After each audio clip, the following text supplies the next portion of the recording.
আমাদের সংবিধানের ৪-এর ক ধারা অনুযায়ী বিভিন্ন সরকারি, আধা সরকারি দপ্তর এবং স্বায়ত্তশাসিত প্রতিষ্ঠানে শেখ মুজিবুর রহমানের ছবি এখনও প্রদর্শিত হচ্ছে, যা আওয়ামী লীগকে স্মরণ করিয়ে দেয়।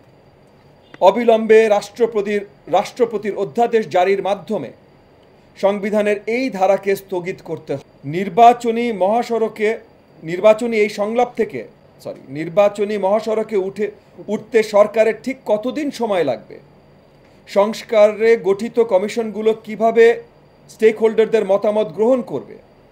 আওয়ামী ফ্যাসিবাদ এবং গণহত্যার বিচারের সুনির্দিষ্ট প্রক্রিয়া কি হবে? আইন শৃঙ্খলা পরিস্থিতির উন্নয়ন সহ পোশাক খাতে সৃষ্ট অস্থিরতা দূরীকরণ সরকারের পদক্ষেপ কি হবে? কবে ইউপি চেয়ারম্যান পদ শূন্য হবে এবং বিকল্প উপায়ে কিভাবে স্থানীয় সরকারের সেবাগুলো চলমান থাকবে?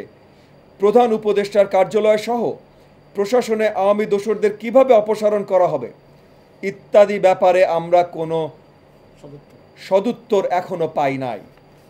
প্রিয় বন্ধুগণ, সরকারের মেয়াদ কতদিন হবে সে ব্যাপারে উত্তর খোঁজার সময় এসেছে।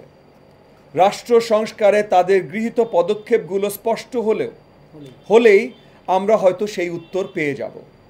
তবে আগামী বছরের জুন মাসের পর যে কোনো সময় জাতীয় নির্বাচনের উপযুক্ত পরিবেশ সৃষ্টি সম্ভব বলে আমরা মনে করি। এই সময়ের মধ্যে অন্তর্বর্তীকালীন সরকারকে রাজনৈতিক দল, নাগরিক সমাজ, গণমাধ্যম, উন্নয়ন সহযোগী সহ জনসাধারণের আস্থা অর্জনের সতর্কতার সাথে প্রতিটি পদক্ষেপ গ্রহণ করতে হবে। আওয়ামী পরাজিত ফ্যাসিবাদ যেন গণহত্যার বিচার না হওয়া পর্যন্ত দেশের অভ্যন্তরে কোনো ধরনের কর্মকাণ্ড পরিচালনা করার সুযোগ না পায়, সরকারকে সেই ব্যাপারে কঠোর অবস্থানে থাকতে হবে। আমরা নোবেল বিজয়ী মাননীয় প্রধান উপদেষ্টা ডক্টর মোহাম্মদ ইউনূসের নেতৃত্বাধীন অন্তর্বর্তীকালীন সরকারের আগামীর দিনগুলোর সাফল্য কামনা করছি। ২৫০টিরও বেশি ডিজাইন অপশন নিয়ে ওয়ালটন স্মার্ট ফ্রিজ, বোঝে আপনার প্রয়োজন। যে আমরা জামাতের সাথে, দলের সাথে না, জামাতের মাননীয় আমিরের সাথে আমরা একটা বৈঠক করি এবং বৈঠকের মূল এজেন্ডা ছিল, তখন হঠাৎ করে যেহেতু আমাদেরকে ওই যে রাজনৈতিক দলের সাথে আলোচনা করবেন প্রধান উপদেষ্টা এবং উপদেষ্টা মণ্ডলী, সেই দাওয়াতটা আসা শুরু হয়। সো সেই জায়গাটায় আমাদের প্রথম থেকে একটা প্রচেষ্টা ছিল যে একদফা আন্দোলন বা ফ্যাসিস্ট বিরোধী আন্দোলনে যেহেতু আমরা সবাই একত্রিত ছিলাম এবং ওই ঐক্যতাটা আমরা এই আন্দোলনের পরেও যেন ধরে রাখি, এই প্রচেষ্টাটা আমাদের প্রথম থেকেই ছিল।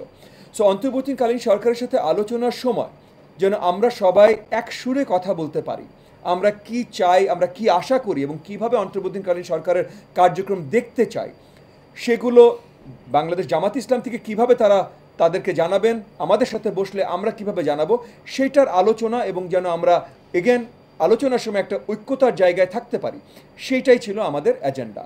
এবং এই এজেন্ডায় আগামী নির্বাচন নিয়ে কোনো আলোচনা হয়নি। আগামী নির্বাচনে কি হতে পারে সেটা আসলে নির্বাচনের একটা সময় সীমা বা নির্বাচন কবে হতে পারে এটা একটা নির্ণয় না হওয়া পর্যন্ত নির্বাচন নিয়ে আমরা কোনো দলই আলোচনা করছি না এবং করব না বলে আমি মনে করি।